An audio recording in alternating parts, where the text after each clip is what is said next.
जय माता दी। क्या आपने कभी महसूस किया है कि कुछ विशेष दिनों में वातावरण अचानक बदल सा जाता है, जैसे कोई अदृश्य शक्ति चारों ओर सक्रिय हो गई हो?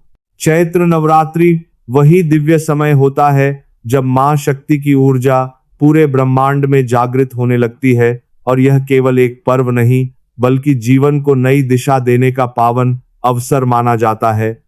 मान्यता है कि जब यह नवरात्रि गुरुवार या शुक्रवार से प्रारंभ होती है तो माता रानी डोली या पालकी पर सवार होकर पृथ्वी पर आती हैं, जो आने वाले समय में कुछ बदलावों और चुनौतियों का संकेत देता है, लेकिन सच्चे भक्तों के लिए यह सुरक्षा और कृपा का संदेश भी होता है। सन 2026 में चैत्र नवरात्रि का आरंभ 19 मार्च गुरुवार से माना जाएगा।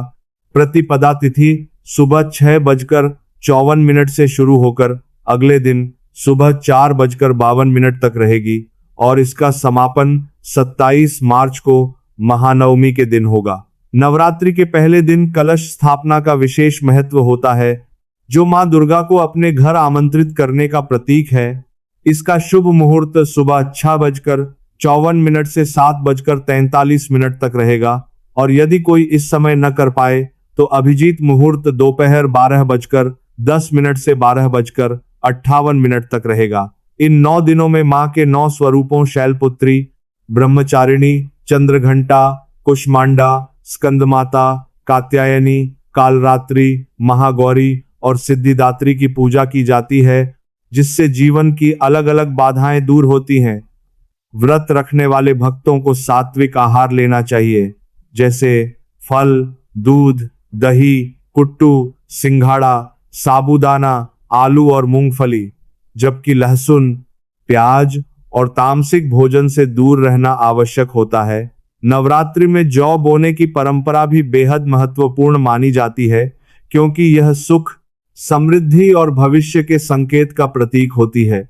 यदि जौ हरे भरे उगते हैं तो यह शुभ संकेत होता है, लेकिन यदि सूख जाएं तो सावधानी का संकेत माना जाता है। कई घरों में अखंड ज्योत जलाई जाती है, जिसे देवी शक्ति का प्रतीक माना जाता है, और इसके प्रति श्रद्धा बनाए रखना जरूरी होता है।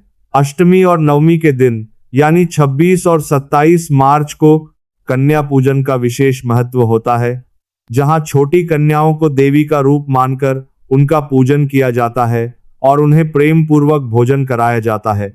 अब जरा ध्यान दीजिए, क्योंकि यहां से शुरू होती है एक ऐसी बात जो बहुत कम लोग जानते हैं।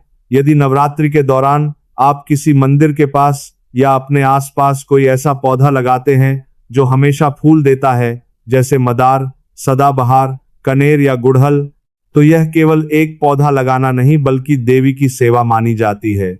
कहा जाता है कि ऐसे पौधों के फूल जब देवी देवताओं को अर्पित होते हैं तो उसका पुण्य आपको भी मिलता है, और खासकर गुड़हल का फूल मां को अत्यंत प्रिय माना गया है, जिसे सच्चे मन से अर्पित करने पर मनोकामनाएं पूर्ण होने लगती हैं।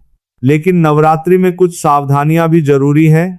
पूजा में लापरवाही, अपवित्रता या प्रसाद को अनादर पूर्वक फेंकना अशुभ माना जाता है। सबसे महत्वपूर्ण बात यह है कि मां को बड़े अनुष्ठान नहीं बल्कि सच्ची श्रद्धा प्रिय होती है।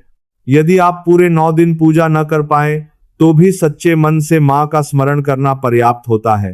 कहते हैं कि यदि नवरात्रि के दौरान ब्रह्म मुहूर्त में आपकी नींद खुल जाए, पूजा में मन लगने लगे, या आपको कोई सकारात्मक संकेत मिले, जैसे घर के पास गाय का आना या स्वप्न में शेर का दिखाई देना, तो यह देवी कृपा का संकेत हो सकता है।